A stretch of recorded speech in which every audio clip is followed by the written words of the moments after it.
Hi guys, I'm Lisa and I'm back with another video. Nay, not my books! Why?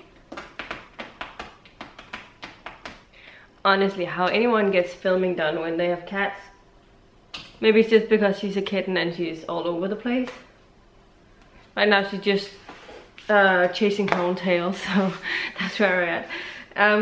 Anyway, this is my weekly wrap-up. I'm hoping to get in a wrap-up of what I read over the past week today. I didn't manage to film it yesterday because I was busy celebrating my own birthday. I had my birthday yesterday. Don't eat my books! I'll show you the cat later when I finished filming, or maybe when she decides that she can't be on her own any longer. I don't know. So over the past week I finished 4 books and I am currently working on 2 books. So let's get over the books that I finished. The first book that I finished was Natskygge, Night Shadow by Kappel Jensen. This is the last and final book in the Rosenholm trilogy. The Rosenholm trilogy is set in a posh Danish boarding school on Zealand in Denmark, and we follow these 4 girls who goes to this boarding school, and they find out that the boarding school is for people who is able to do magic, and the different magics are related to elements or alchemy or you can or she blood magic. Did I say that? Elemental magic. We have one who is able to see spirits and ghosts and stuff, and we have one who can do rune magic, and it's very much rooted in Norse mythology beliefs as well. It takes old norms, and they actually don't know a lot about the Bible and stuff, because like some of them come from the human world, so they have been taught about the Bible obviously, but some of those that are part of magical families who's been able, they are not, and so they only know about the Norse mythology aspects of things because that's what the magic relates to. So I really enjoyed it. It's quite dark as well because of all of the spirits and ghostly things. It talks about they go to the underworld in this one, or at least one of the characters does, and it's just so well told, and I think the wrapping up of this series was so good. I end up giving this book 5 out of 5 stars. It's my favorite of the trilogy, and it wrapped up really nicely, and I cried. Okay, is it nighttime now? Okay. She just pulled down the curtain. No, don't do it! Anyway, I gave it 5 out of 5 stars. It was so impactful. I cried towards the end.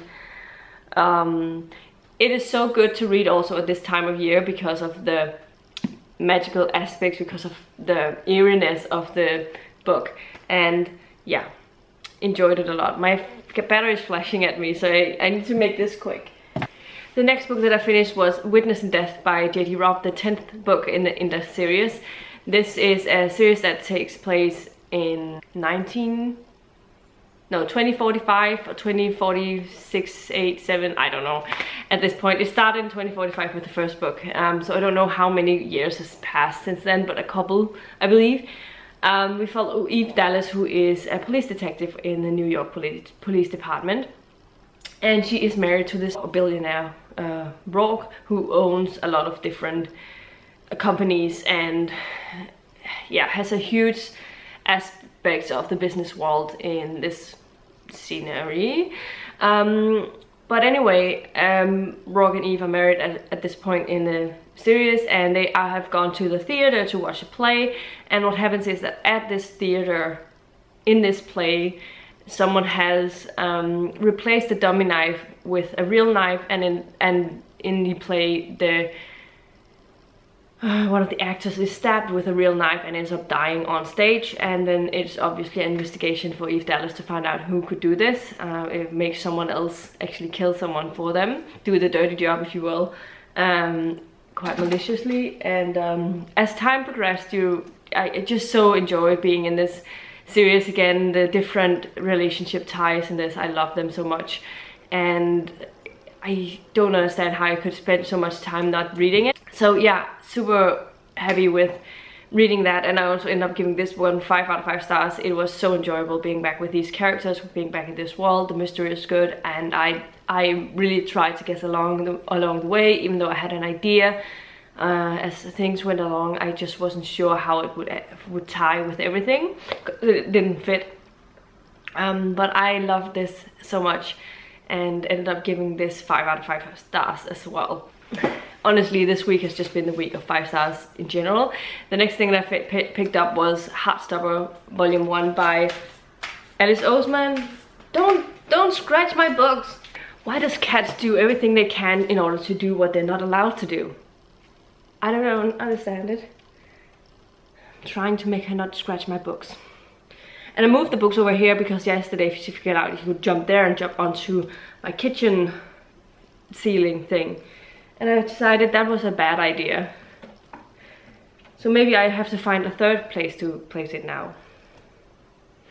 But now she's at least playing with the things that she's the cat tree, so fine. Anyway, I was reading Heartstopper, the Volume 1 by Oseman, the first volume. I mean, I've heard so many people talk about this book series and how cute it is, and I was like, can it really be true that no one dislikes it? And I want to gush about this because it's so cute. It was amazingly cute. It was so much fun. It was such an easy read, and I read it in 2 settings because I read it before bed and I was really tired, but I just wanted to keep on reading and I wanted to read the next volume immediately. But this follows Charlie, who is openly gay. He came out a couple of years ago unintentionally and has been bullied a little bit because of that, but is now accepted, just accepted, and people just know that he's gay and stuff. And then he meets Nicholas, who is Heartstopper. And they instantly become really good friends, and as time progresses it becomes a lot more than that. But Nicholas is not gay, he is apparently bisexual, but he's trying to come to terms with his sexuality, not really believing what he is. But on page it writes as if he's bisexual, at least, but he hasn't really put a label on it yet. So we'll see what happens over the next coming volumes. But I love this one so much. The friendships between these two characters and romantic relationship that bloomed was so amazing. I love both of them, and I can't wait to see what happens in the next one. 5 out of 5 stars. It was so cute, and the art is so simple. Like, it's so quick to read. So yeah, definitely enjoyed it, and I'm happy to say that I can get the next, I think I have both volume 2 and 3 from the library as well. So that was the third book. Then the fourth and final book that I finished over the past week was Crepes of Wrath by Sarah Fox. Did I remember her name this time around? I think it's Sarah Fox. This is the first book in the Waffle House, Pancake House mystery. I think it's Waffle House.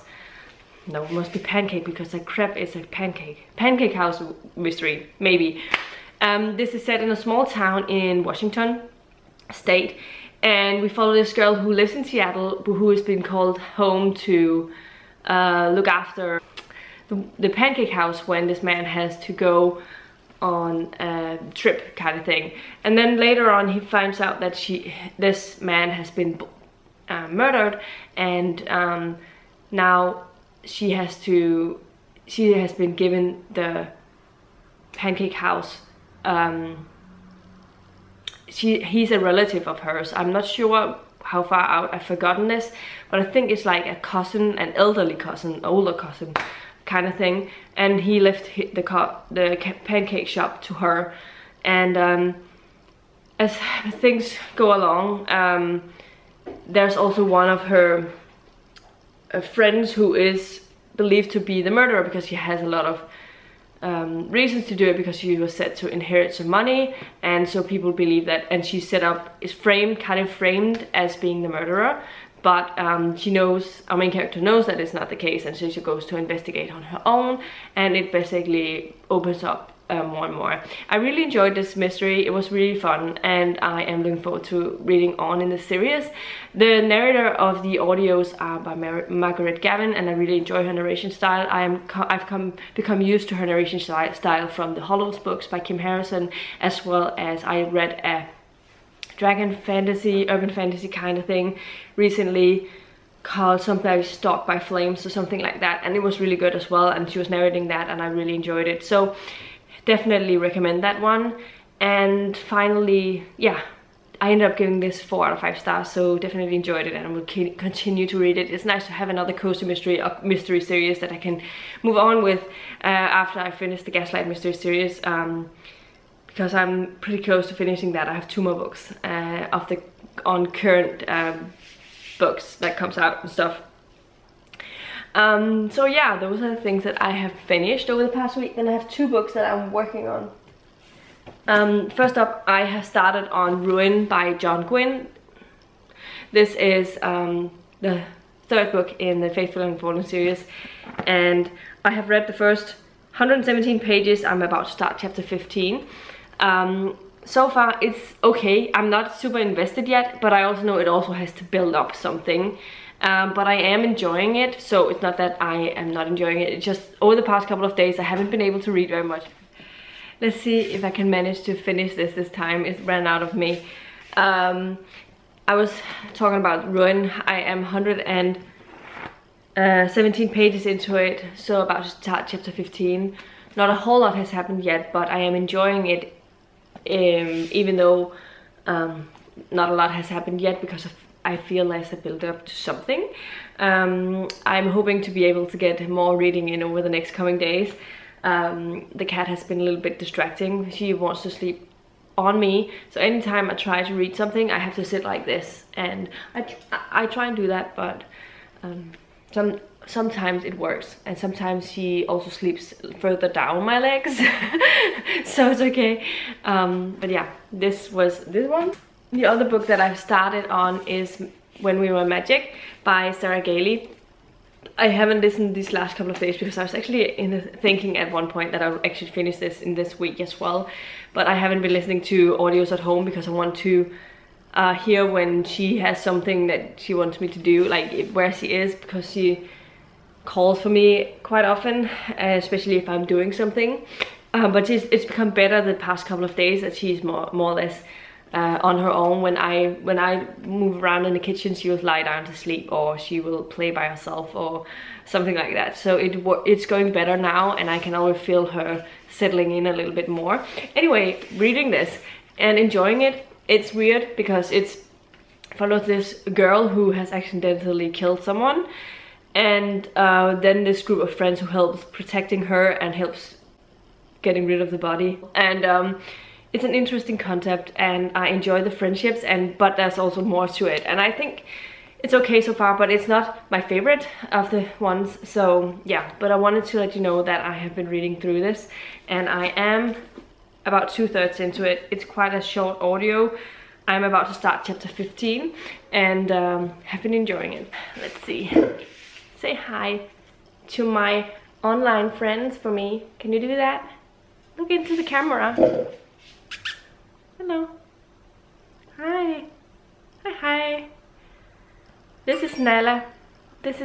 She is 12 weeks old, a little older than that now, I think. A couple of days older at least. She was rescued from animal protection service. She was named Nala from that place, and I just kept the name because it was easier. And I haven't really thought of anything, and I like Nala. I like the Lion King universe, and I once had a cat named Simba, and she kind of looked like her. Simba was also a girl. She was also a grey tabby cat, and I don't know what she found there. Oh, this was my update for this week. Hope you're enjoying it, and hope what have you been reading over the past couple of weeks? Have you read any of the books that I've been talking about today, and how did you enjoy them? Yeah, if you like the video, please give it a thumbs up, subscribe to my channel if you haven't already, and I'll see you in my next video very, very soon. Goodbye.